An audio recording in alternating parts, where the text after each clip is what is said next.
Hello, I'm David McGinley, and today I'll be examining how Google uses different types of language within their Moonshot Thinking ad in order to get across a message of inspiration and hope.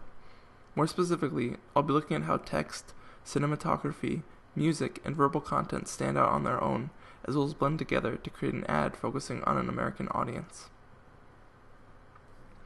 Alright, so the first element that you might have picked up on is the text, or actually the lack thereof. Most of the text in the video is only on screen for a few seconds because the main method of giving information is spoken language. The only text that is featured is a quote in the beginning, museum-like placards next to photographs and such, the names and occupations of the speakers, as well as the website, which is at the end. The quote in the beginning is the only text that the audience really needs to absorb. It's given longer screen time as well as silence that frees the audience from distraction. The quote by Margaret Mead reads, "Never doubt that a small group of thoughtful, committed citizens can change the world. Indeed, it is the only thing that ever has." The focus on this quote is because of its extreme encouragement of groups of individuals combined with a never-give-up attitude. Small groups allow for the benefits of teamwork while still being able to maintain a sense of individualism that tends to motivate people to work alone rather than with others. The statement also claims that this is the only method of success, which gives the audience an impression that the rest of the video is going to step up to that claim. The rest of the text either provides credibility or is a key part of the visual atmosphere. Speaking of visuals, I will now talk about Google's use of the motion-based medium. The four types of scenes in the ad are space-related, historical, of the speakers, or of technology. What they all have in common is that they're visually non-distracting. Many of these scenes have very simple and slow motions, or could be still images if not for the use of subtle cinematography. The scenes of the speakers have a little bit more action in them, such as movements of their heads or hands, but seeing them talk makes the focus on the speech more evident. Scenes featuring technology or history either move with slight pans, turns, zooms, or changes in depth of field. They're simple but still dynamic. The space scenes have the most action and actually play a big role in how the audio language builds up throughout the ad. The two space scenes that both feature excerpts from JFK's moon speech at Rice University act as audio transitions. The music at the beginning of the video is at its calmest. And it changed the world. People can set their minds to magical, seemingly impossible ideas, and then through... Although there is a sharp fade-in, it is still relatively calm. For the most part, it only has strings and guitar. After the first space scene, a kick drum and tambourine is added along with a more inspiring and slightly upbeat sound. Challenges in the world, and you could feel daunted by that, and sort of oppressed by that, or you kind of say, how might we think differently about this? Everyone else in the world is working on that next 10%. If you can be the one that delivers that 10 times improvement, you have a chance to really change things. This gradually builds up until the second space scene that acts as the apex. It's impossible. Moonshot Thinking is choosing to be bothered by that. We choose to go to the moon in this decade and do the other things, not because they are easy, but because they are hard.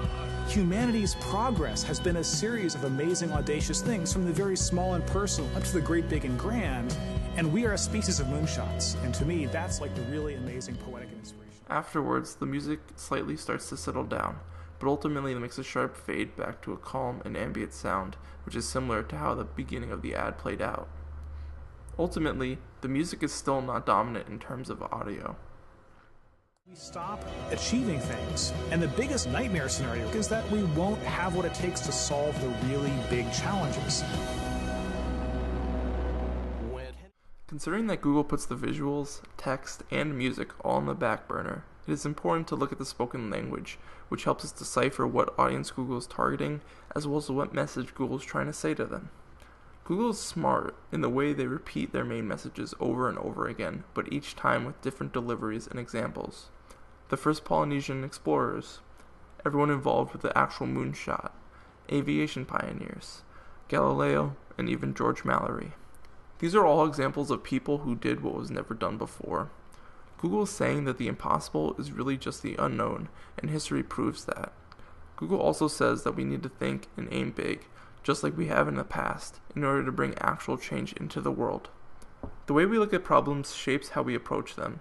If we deem and accept a problem as being impossible to solve, the solution will never be able to exist. The worst case scenario is that we get afraid of the trying that is made attainable through the belief in possibility. Believing is achieving, and I think JFK puts it best. We choose to go to the moon in this decade and do the other things, not because they are easy, but because they are hard. The concluding statement about JFK, among other details, actually reveals to us who the audience is, so let's hear it again. Big challenges. When Kennedy said that we would put a man on the moon, it's about the fact that he said, we don't know how to do this yet, and we're gonna do it anyway.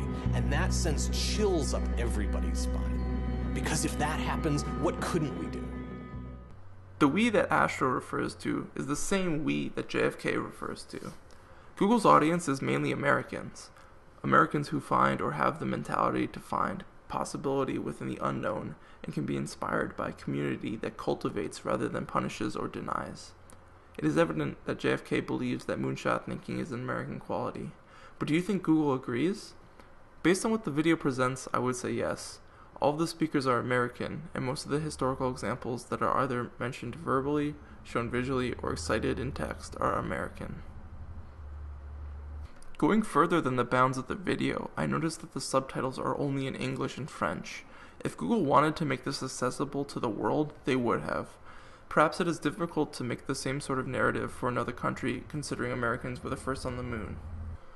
I want to leave you with the fact that there are no Google logos in the ad, as well as the fact that what they're advertising isn't really clear. I wanted to ask if you think Google is motivated by corporate greed, and if it truly matters whether or not they are. You can interpret the lack of branding as a way of promoting the ideas rather than their company, but the sort of curiosity that the ad reflects naturally promotes discovering what Google is advertising by finding out for yourself. Regardless of your answer, their statement of finding possibility in what seems impossible still remains strong. The real question that Google asks is, can we do it alone? Thanks for watching. I'm David McGinley, and that was Moonshot Thinking by Google.